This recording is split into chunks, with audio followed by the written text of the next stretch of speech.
दोनों बहनें गांव के किनारे बहने वाली नदी के घाट पर पहुंचती हैं।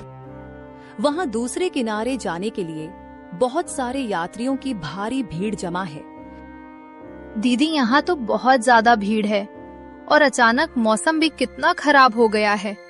चारों तरफ धूल भरी तेज आंधी चल रही है और कुछ दिखाई नहीं दे रहा है।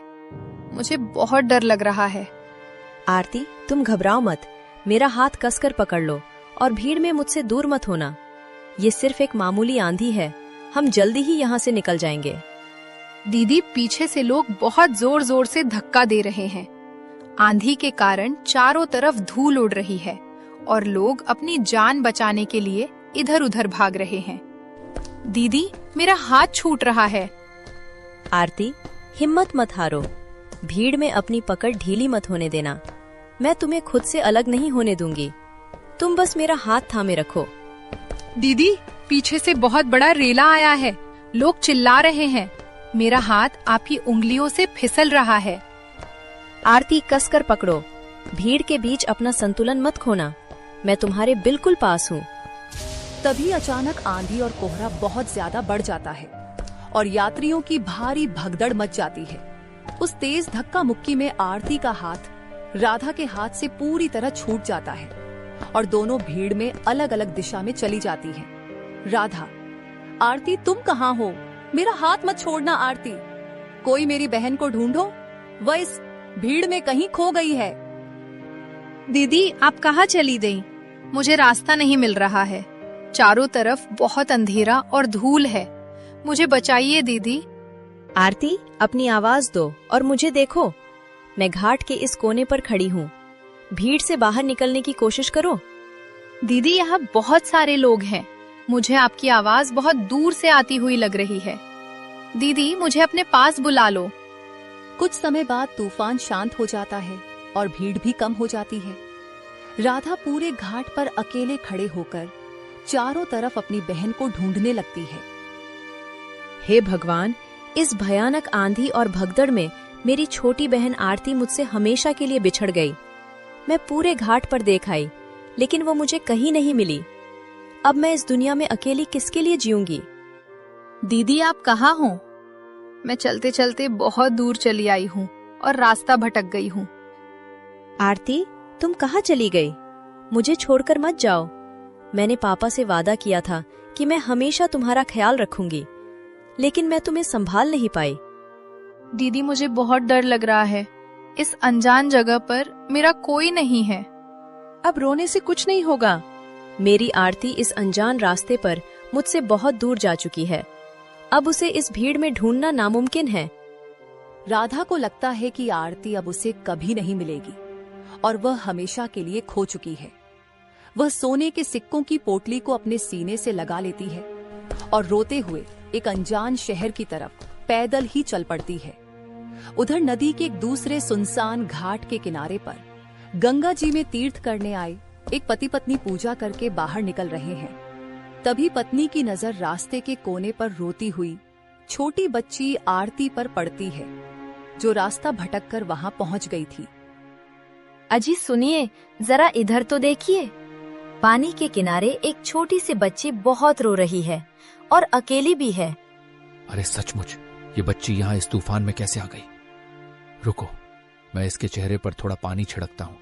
बेटी, रो मत, देखो तुम अब सुरक्षित हो। मेरी दीदी, मेरा हाथ मत छोड़ना दीदी। बेटी, होश में आओ, हम कोई चोर या बुरे लोग नहीं हैं। तुम किस जगह रहती हो और तुम्हारे साथ ये सब कैसे हो गया? तुम्हारी दीदी कहाँ है? हम सुंदरपुर गांव के रहने वाले थे। हमारे माता पिता अब इस दुनिया में नहीं हैं। मैं और मेरी दीदी नाव से नदी पार कर रहे थे कि अचानक तूफान आ गया और मेरी दीदी पता नहीं इस भगदड़ में कहाँ चली गई।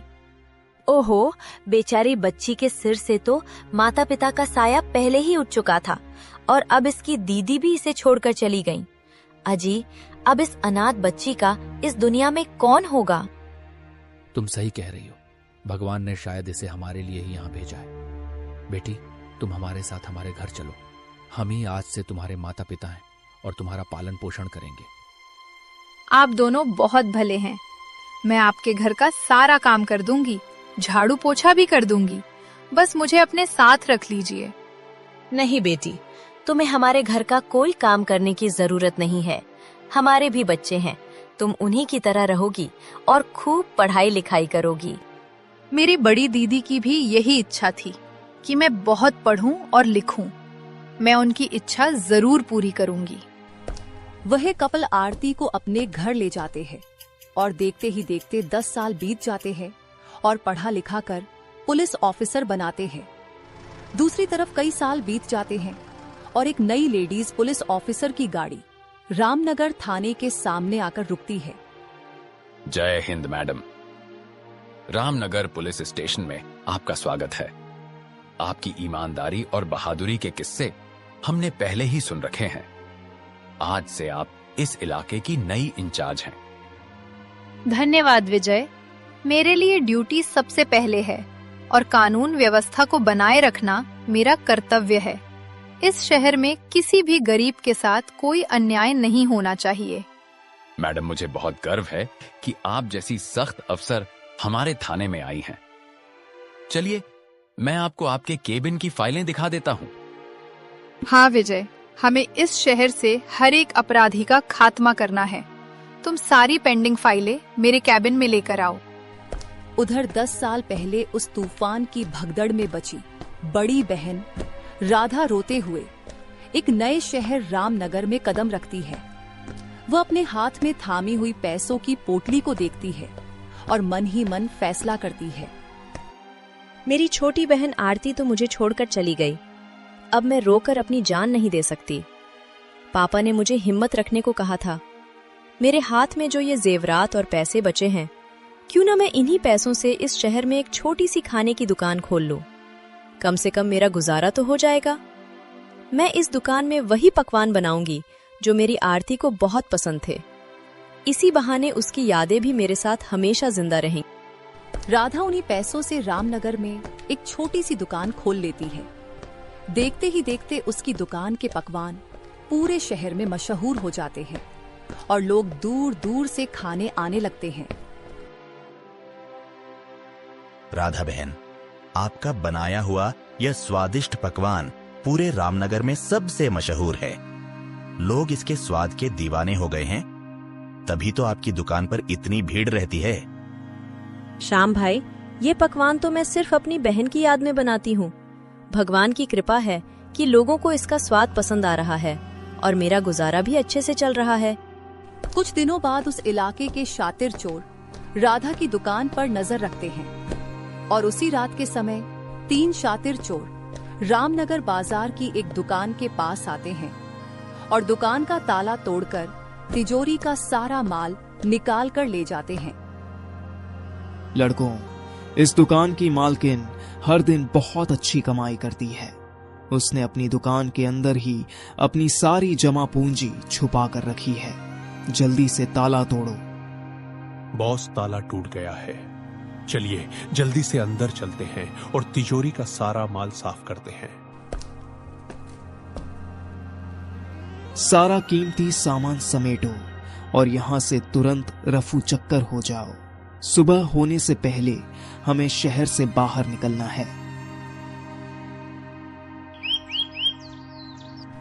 सुबह होते ही जैसे ही राधा ने दुकान खोला, उसने देखा कि उसकी दुकान में चोरी हो गई। तभी हैरान होकर श्याम बोलता है, राधा बहन, आपकी दुकान में जो चोरी हुई है उसका न्याय कराने के लिए हमें नई लेडी पुलिस अफसर के पास चलना ही होगा। राधा और श्याम रामनगर पुलिस स्टेशन पहुंचते हैं और केबिन के अंदर जाते हैं, जहां पुलिस ऑफिसर आरती बैठी हुई है। दोनों एक दूसरे को बिल्कुल नहीं पहचान पाते। जी कहिए, आप इतनी परेशान क्यों हैं? मुझे पूरी बात विस्तार से बताइए ताकि मैं कार्रवाई कर सकूं। चोर चाहे जितने भी चालाक हों, बच नहीं सकते। मैडम, मुख्य बाजार के कोने पर मेरी एक छोटी सी खाने की दुकान है। कल रात को चोरों ने मेरी दुकान का ताला तोड़ दिया और मेरी जिंदगी भर की पूरी कमाई चुरा ली। आप बिल्कुल चिंता मत कीजिए विजय, इस महिला की शिकायत तुरंत दर्ज करो। मैडम, मैं खुद आपकी दुकान पर आकर जांच करूंगी। कुछ समय बाद आरती अपने कांस्टेबल विजय के साथ राधा की दुकान पर पहुंचती है और दुकान का मुआयना करने लगती है। दोपहर होते होते आरती काफी थक जाती है तो राधा एक थाली में पकवान लेकर आती है। मैडम, आप सुबह से मेरी दुकान के लिए परेशान हो रही हैं और बहुत थक गई होंगी। ये मेरी दुकान का विशेष पकवान है, कृपया इसे थोड़ा सा चख लीजिए। नहीं राधा जी, जब मैं ड्यूटी पर होती हूँ तो किसी का दिया हुआ खाना नहीं खाती। ये हमारे पुलिस के नियमों के खिलाफ है। मैडम, ये कोई रिश्वत नहीं है। आप मेरी छोटी बहन जैसी हैं और सुबह से भूखी हैं। बस एक निवाला खा लीजिए, मुझे बहुत खुशी होगी। राधा के बहुत आग्रह करने पर आरती मना नहीं कर पाती और पकवान का एक टुकड़ा मुंह में रखती है। पहला निवाला खाते ही आरती स्तब्ध रह जाती है। राधा जी, ये स्वाद तो बहुत ही अनोखा है। ऐसा स्वाद मैंने अपनी पूरी जिंदगी में सिर्फ एक ही इंसान के हाथ में चखा था। मेरी बड़ी दीदी बिल्कुल ऐसा ही पकवान बनाती थी। मैडम, इसमें कोई गुप्त मसाला नहीं है। मैं ये पकवान हर दिन सिर्फ अपनी छोटी बहन की याद में बनाती हूँ, जो बचपन में एक तूफान में मुझसे बिछड़ गई थी। क्या कहा आपने? आपकी बहन 10 साल पहले एक तूफान में बिछड़ गई थी। राधा जी, आपकी बहन का नाम क्या था और आप लोग किस गांव के रहने वाले थे? मैडम, मेरी उस प्यारी छोटी बहन का नाम आरती था। हम लोग सुंदरपुर गांव के रहने वाले थे। हमारे पिताजी की मौत के बाद हम लोग नदी पार कर रहे थे, तभी वाहन तूफान आया और हम दोनों बिछड़ गए। पता नहीं वो अब जिंदा भी है या नहीं। दीदी, क्या आप सचमुच सुंदरपुर गांव की राधा दीदी हैं? क्या हमारे पिता का नाम रामू था? मैडम, आपको हमारे पिताजी का नाम कैसे पता? आप ये सब कैसे जानती हैं? मुझे सच बताइए, आप कौन हैं? दुकान के अंदर का माहौल पूरी तरह से बदल जाता है। आरती रोते हुए राधा के पैरों के पास बैठ जाती है और उसका हाथ अपने दोनों हाथों में ले लेती है। दीदी, मैं आपकी वही छोटी आरती हूँ जिसे आप मरा हुआ समझ रही थी। मैं तूफान में खोई नहीं थी, बल्कि मुझे आगे जाकर